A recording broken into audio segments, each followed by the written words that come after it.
sebelum pelajaran kita mulai, alangkah baiknya Bapak ingin melihat kondisi kira-kira sudah stabil atau belum. Bisa lihat insya Allah sudah rapi semuanya ya, keadaannya sudah rapi, tubuhnya sudah penuh dengan nikmat. Mudah-mudahan nanti pembelajaran kita di pagi hari ini menjadi pembelajaran yang manfaat dan berkah. Alangkah baiknya sebelum kita memulai pelajaran, agar kita rileks, agar kita sebelum belajar sudah mendapatkan nilai pahala dari Allah Subhanahu wa taala, sebaiknya kita bersolawat terlebih dahulu. Mari kita baca bareng-bareng solawat 30. Bismillahirrahmanirrahim.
Di pagi hari ini kita akan melakukan pembelajaran seputar sujud di luar sholat, yaitu tentang masalah sujud syukur. Ini akan saya sampaikan kenapa kita harus mempelajari tentang masalah sujud syukur. Satu, siswa itu harus mengetahui nanti cara mengingat Allah dalam kondisi apapun. Jadi dengan kita mempelajari sujud syukur, dengan cara kita bersyukur, harapannya kita menjadi manusia yang selalu ingat kepada Allah dalam kondisi apapun yang pertama. Kemudian yang kedua, ungkapan terima kasih kepada Allah atas nikmat yang diberikan kepada kita semua. Dan yang ketiga, menjauhkan diri dari kufur nikmat, lupa diri dan sombong. Dan itu juga ada tujuan kita mempelajari ini agar kita dijauh dari setan. Kalau kita mau bersyukur, melaksanakan syukur, setan itu akan menjauh dari kita. Kemudian dapat terhindar dari godaan yang dapat menuju kedurhakaan kepada Allah. Kemudian yang terakhir, memperoleh jaminan surga dari Allah Subhanahu wa taala. Ini tujuan kita mempelajari tentang sujud syukur. Kemudian kita langsung kepada materi bahwa kita harus mengetahui tentang pengertian daripada sujud syukur. Namun sebelumnya sedikit kami sampaikan bahwa tentang sujud syukur ini suatu ketika kan Nabi mengatakan, Inni laqaitu Jibril alaihi salam fabasysyarani. Suatu ketika saya ketemu dengan malaikat Jibril. Kemudian malaikat Jibril mengatakan kepada saya, Innallaha yaqulu, Allah berkata, Man shalla 'alaika shallaitu 'alaihi. Kata Jibril menyampaikan berita itu bahwa ketika seseorang bersolawat kepadamu, kata Allah ya, bersolawat kepadamu, maka saya akan bersolawat kepada orang tersebut. Man sallama 'alaihi sallamtu 'alaihi. Barang siapa yang bersalam kepada Rasulullah, maka saya akan bersalam kepadanya.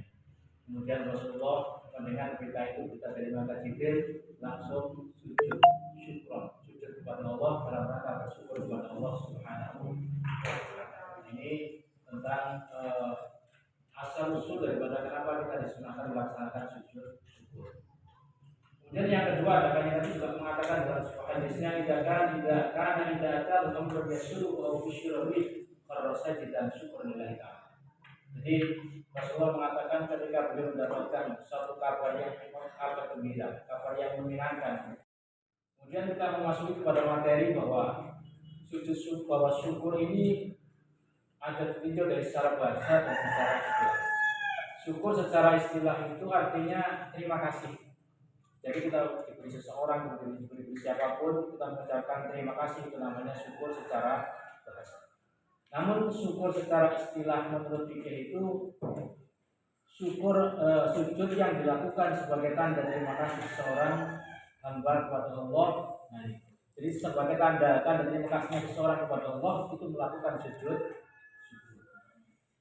Kemudian dalilnya ada beberapa ayat yang menjelaskan. Pertama itu diambil dari surat Ibrahim ayat 7. Firman Allah ini, Bismillahirrahmanirrahim, la in syakartum la azidannakum wa la in kafartum inna 'adzabi lasyadid. Sungguh siapa yang bersyukur, kalian semua la azidannakum, tentu saya akan aku tambah nikmat kalian semua. Barang siapa yang berkufur, inna 'adzabi lasyadid, sungguh siksaku sangat. Itu dalil yang pertama.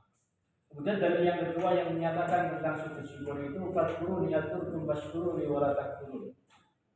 Ingatlah kalian kepadaku, tentu aku akan ingat kepada kalian, kata Allah. Washkuruni wala takfurun, dan bersyukurlah kalian kepadaku wala takfurun, janganlah engkau kufur, jangan kalian semua kufur kepadaku.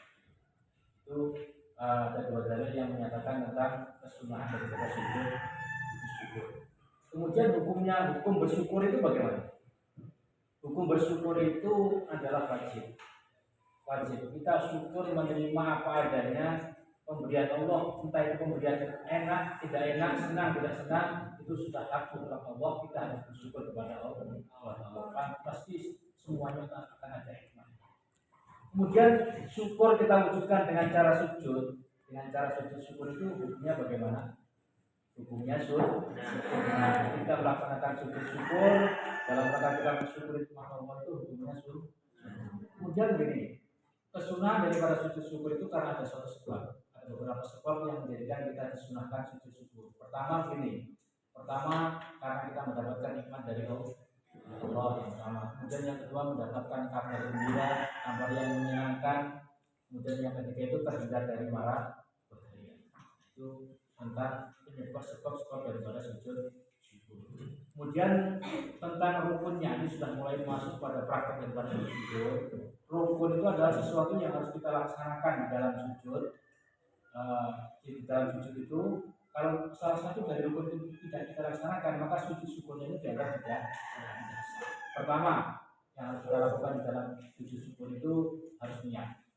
Kita niat melaksanakan melaksanakan sujud syukur. Niatnya Bismillahirrahmanirrahim, perlu dihafalkan kepada para siswa ya. Bismillahirrahmanirrahim. Nawaitu sujud syukuri sunnatan lillahi ta'ala. Kemudian kita takbiratul ihram, Allahu akbar. Yang pertama kita sudah niat nawaitu sujud syukuri sunnatan lillahi ta'ala, Allahu akbar, takbiratul ihram. Yang kedua takbiratul ihram. Kemudian setelah takbiratul ihram kita langsung sujud. Nah, di dalam sujud itu kita mengucapkan ada doa yang kita ucapkan itu dari Al-Quran. Niatnya apa? Pada waktu kita sujud membaca apa? Masih ingat? Sajada wajhiya lillahi khalaqahu wa syaqqa syamahu wa basarahu bi hauli wa quwwatihi wa tabarakallahu ahsanul khaliqin. Setelah itu langsung bangun dari sujud, tidak perlu membaca tahiyat, langsung kita mengucapkan Assalamualaikum warahmatullahi wabarakatuh. Itu tentang praktek daripada sujud syukur. Jadi tidak seperti sholat biasanya, karena sujud syukur itu cukup dengan kita mengucapkan niat atau besok, kemudian langsung kita sujud, membaca doa seperti itu, kita langsung bangun dari sujud dengan salam. Nah, apa hikmahnya? Hikmah di dalam kita melaksanakan sujud syukur itu ada beberapa hikmahnya. Satu, menjadikan manusia itu selalu ingat pada Allah. Jadi membiasakan kita di mana tempatnya kita selalu ingat pada Allah. Yang kedua, terhindar dari sifat sombong. Terus akan menambahkan nikmat Allah. Siapa yang bersyukur, insya Allah akan ditambah oleh Allah Subhanahu wa Ta'ala dan mendapatkan tempat khusus di dalam surga Allah Subhanahu wa Ta'ala. Mungkin materi di pagi hari ini yang bisa Bapak sampaikan. Insya Allah berkam semua ya. Kalau berkam semuanya nanti silakan dipraktekkan dalam kehidupan. Insya Allah dengan kita melaksanakan sujud syukur ini ini nikmat kita akan ditambah oleh Allah Subhanahu wa taala. Jadi untuk mengakhiri daripada pembelajaran kita di pagi hari ini, mari kita bersama-sama mengucapkan hamdalah. Alhamdulillah.